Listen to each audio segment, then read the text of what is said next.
is Benjamin Ferrer on behalf of Food Ingredients First. I'm joined here today by representatives of FrieslandCampina, who are here to share details on their 10-year sustainability campaign. Our speakers today are Timo Faber, Global Marketing Lead, Natural Early Life Nutrition, and Sjoerd van Sprang, Sustainability and Innovation Communication Manager, Global Corporate Communications. Hi, both. Hi there, Benjamin. Hi, Benjamin. For our first question, what are the specific targets in your sustainability campaign and how will they be measured? Well, Benjamin, thanks for asking. As you might know, that FrieslandCampina is part of a dairy cooperative of member farmers. So a very large part of our value chain also lies within our company and cooperative, and we call that the grass to glass chain. So if we look at our sustainability program, Nourishing a Better Planet, it consists, it's about 6 priorities. And those 6 priorities are, it's about better nutrition, affordable for everyone. It's about a better living for farmers. So that's not only our member farmers, but also farmers across the world we reach. It's about a better climate, it's carbon neutral future. So that's part of the goals. The fourth one is better nature, improving biodiversity. We want to have a positive biodiversity impact. The fifth is about better packaging, 100% circular, and we also try to have that carbon neutral. And the sixth is about better sourcing, 100% responsible. So that's quite a lot already. So those are 6 priorities we have. We will measure each of them with the respective monitors we have and that are available internationally. Like, well, we have our own carbon footprint monitor with which we measure every individual member farmer on their carbon footprint. We have a biodiversity monitor and all kinds of monitors like that we use to continuously measure where we are and how we can move on.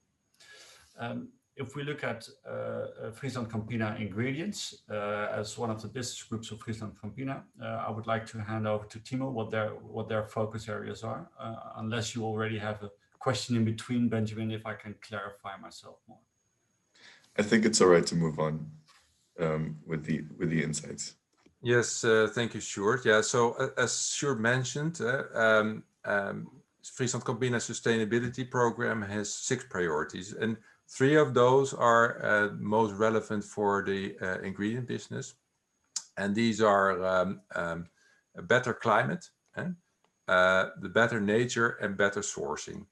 And for example, a better climate, we want to be net carbon neutral in 2050, but even before that, we already have a target on reducing our greenhouse gases by almost 1/3, actually by 1/3, and we do this by reduction on farm as well as a reduction in our production facilities and the transport to and from production facilities.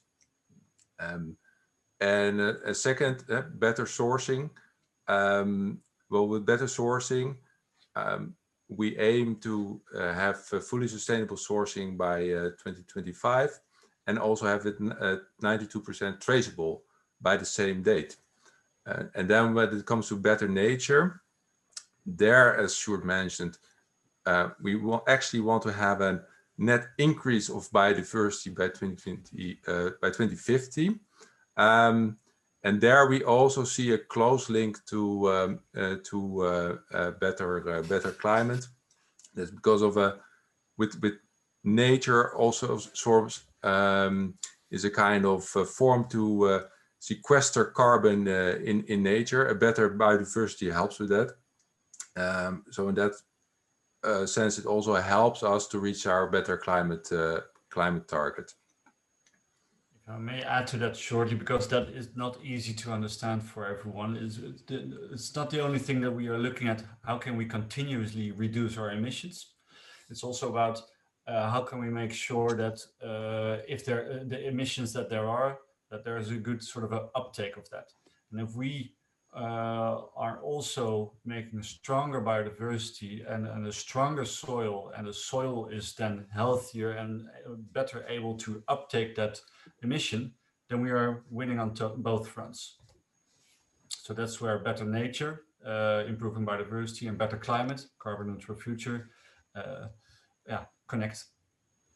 Yes. And in these targets, what sort of third-party assessments are involved in measuring your progress? Yeah, so first of all, we have actually we have an integrated sustainability report. So that does not only contains our annual report, does not only contains our financial numbers, but also the progress that we make on sustainability. And a report that is externally audited by PricewaterhouseCoopers. And also, for example, when it comes to carbon, we report to the Carbon Disclosure Project. But we feel, first of all, sustainability, it contains a wide variety of topics, and it's much more than third-party assessments. So we also want to, on a continuous basis, want to measure our progress on sustainability ourselves. And even on a farm level. So for example, we developed an app for farmers where they can track their carbon footprint, and also we learn them how to improve the carbon footprint along the way. And also, for example, when it comes to biodiversity, it's a very wide subject, wide topic, but we developed together with Rabobank and the World Wildlife Fund, we developed a monitor, a biodiversity monitor, to actually measure the improvement on farm. And this approach is quite unique and helps us to make the steps that we really aim for. And with your unique and ambitious targets, what are some of the most challenging aspects of reinforcing your sustainability model? Yeah, well, there are many, of course, because it's so much to do. And the way we actually see it, as I just mentioned, if we look at ourselves as FrieslandCampina, I work for the company, part of the cooperative, and that's such a large part of our chain lies actually within our ownership, so to say. It means that if we set goals and targets, those are the goals and targets we have to reach. It's not something someone else has to then accomplish. And those goals and targets we set, we don't see them as, let's say, standalone pillars. They are all integrated with each other.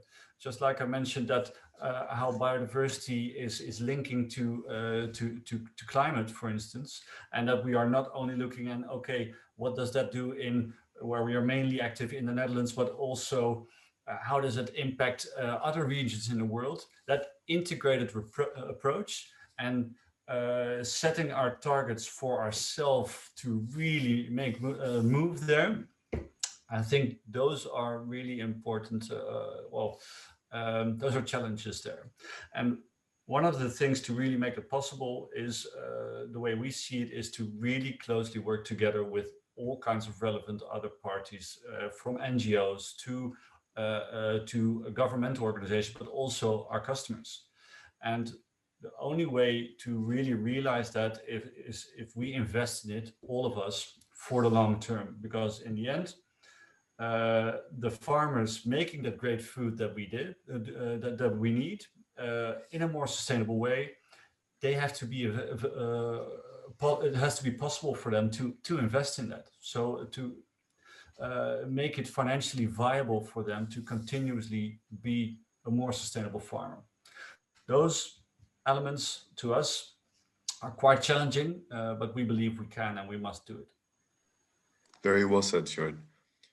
From an ingredients perspective, how does this new strategy fit with and support your customers' own sustainability and ambitions?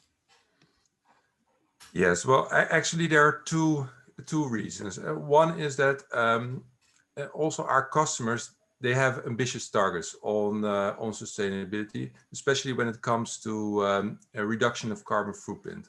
They have so-called targets on insetting, which means that they need to find a reduction in the value chain.